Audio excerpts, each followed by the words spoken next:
abafowethu base Southern Africa ababethe uma befika eSouth Africa bathola umoya wombutho wesizwe obizwa ngokuthiwa uANC, bahamba nalo moya bafike emakubo bakha inhlangano. Okhumbuleka kahle umholi wayeqotho waseZimbabwe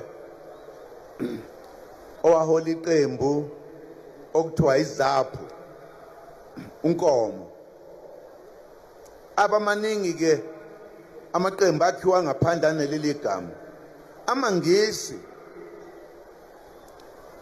lapha ya eZimbabwe abona ukuthi le ANC wrong ngoba iphethe umoya wala eSouth Africa, base bethi ke abayivala umlomo bayikhiphe emthethweni. Lokho kwenziwa eSouth Africa la yayisibonele kwabaseZimbabwe. uNkomo ke kwathi makwenzeka lokho walishintsha igama,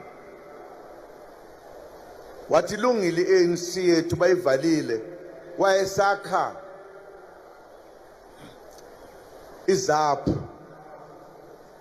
Ngalenkathi ke thina sisho lokho sasidudwa naye lowa moya ukuthi asifuni ukwenza njengabaseZimbabwe, sokuqhubeka nje uANC ayihlangane phezulu ku 45 kanti